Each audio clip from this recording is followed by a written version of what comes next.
Oh man, it's time for us to do another one of these. Now, I have to say that it's been incredibly interesting doing some of these Twitch streams where I draw characters from shows and things like that I have never seen in my entire life. And I know that people are going to hate me for saying this, but I've never ever watched Breaking Bad at all. I have no interest in it. I don't mind kind of more realistic, gritty kind of shows, but for some weird reason, this and The Walking Dead, when they were both really popular, I just didn't have any interest in it.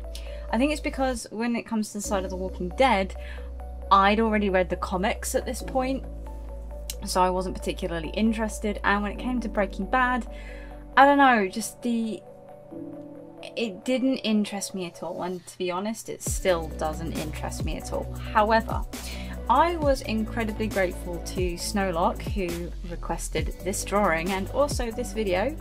Thank you so much for being a Patreon.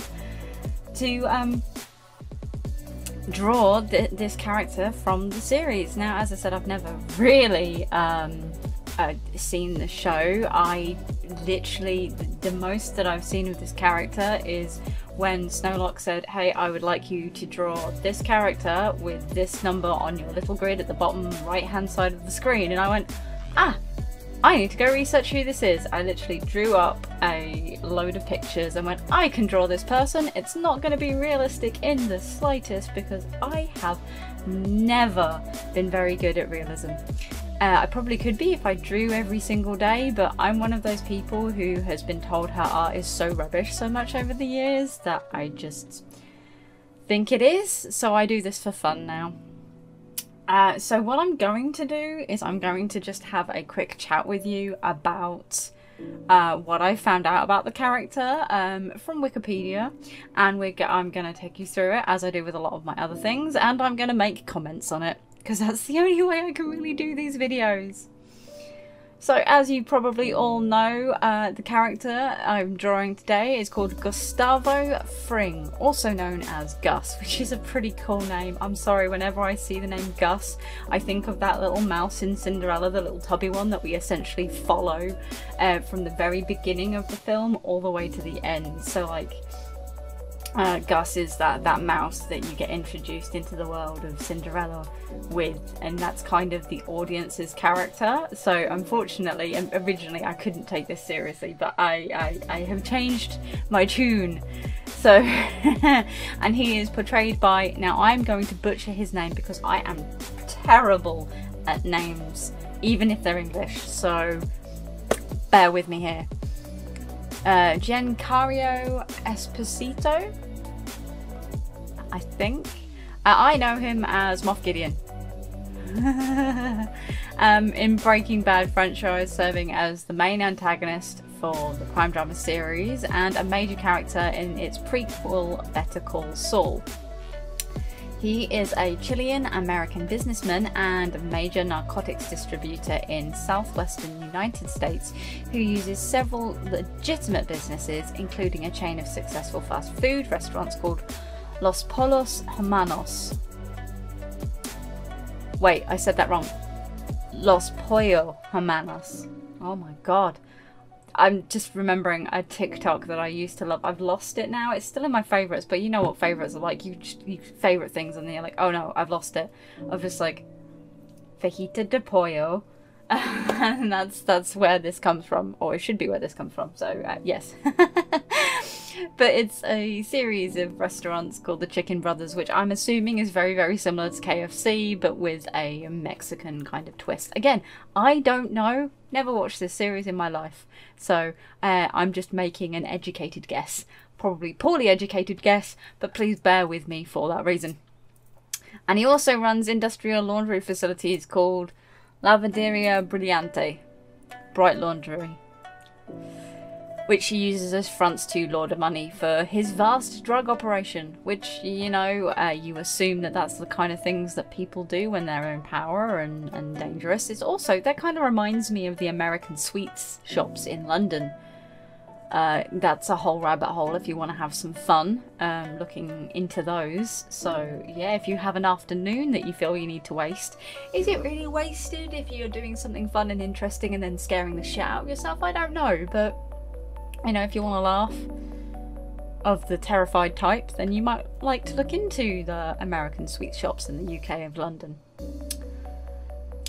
Though outwardly he works with the Mexican cartel to distribute cocaine, he secretly plots revenge against its members over the death of his business associate and romantic partner, Maximino Max Archinega, at the hands of Hector Salamanca, the patriarch of the cartel-backed drug trade in the southwest.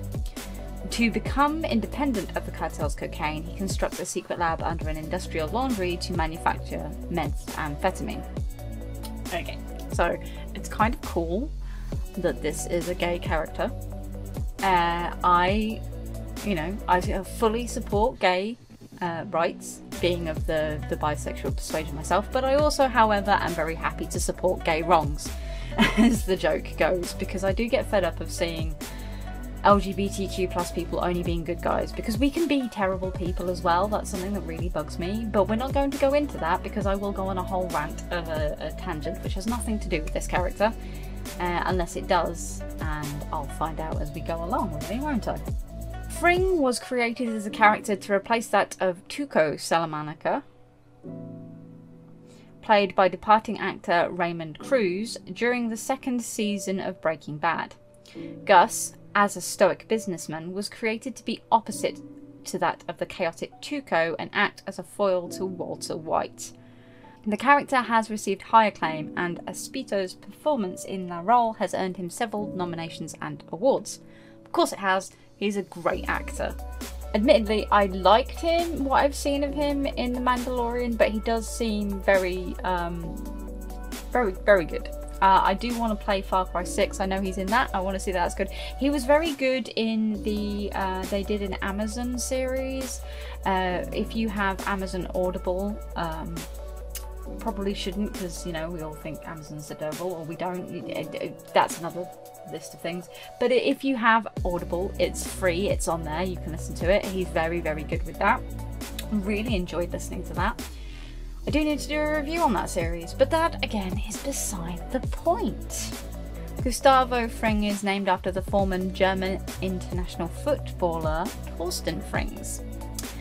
When Raymond Cruz was unable to continue as Tuco Salamanca in Breaking Bad's second season due to his commitment to appear in The Closer, the Breaking Bad writers wrote Tuco out of the series and created the character of Gus to be his opposite. While Tuco was a meth user and a screaming lunatic, Gus would be a bit of a button-down, cold-blooded, soft-spoken businessman. Initially, Esposito was offered a character that was described to him as very admirable, very polite, and he decided to play that character as if he had some kind of secret, without knowing what that secret was. Esposito understood the potential Gus had as a growing character, therefore rejecting offers for guest appearances as originally intended for the character and insisting on becoming a series regular. To achieve Gus's trademark calmness, Esposito used yoga techniques which allowed him to convey the character as being a very good listener. That's interesting. Never really heard of yoga being used in that way, but I suppose it could be, so that's a very good thing. The humanity of Gus's personality played an integral role in his development.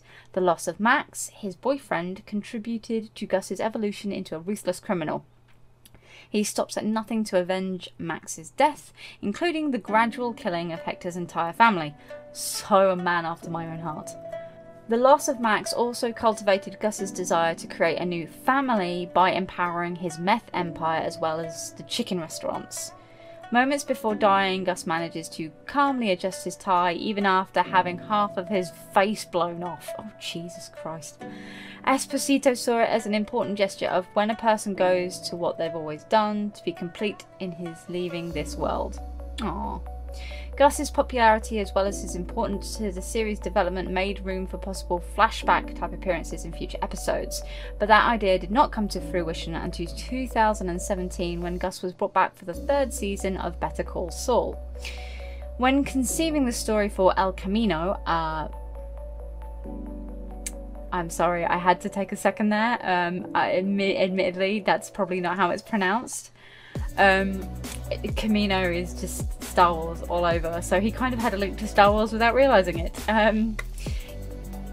Gilligan considered including Gus in the story, but ultimately desisted from the idea due to his feelings that the film should focus only on the most important character in Jesse Pinkman's life, which Gus was not. So that's a very quick rundown and ramble on my behalf about this character that I've never watched in my life, and I kind of think that I need to now because he sounds really interesting. So thank you once again to Snowlock for requesting this video and this drawing be done live on Twitch. If you are interested in seeing how I do these, Thursday nights, Greenwich Mean Time, or British Summertime, whatever you want to call it, from 7 o'clock, I do these live for an hour and a half before gaming with my friends. So you are more than welcome to come and request a character, though you may well be added to a list. I have a list that's pretty long at the moment, so please bear with me. I do work on them as much as I can. And if you would like a video for yourself, requests, something like this, please pop over to my Patreon where you will see how to do that.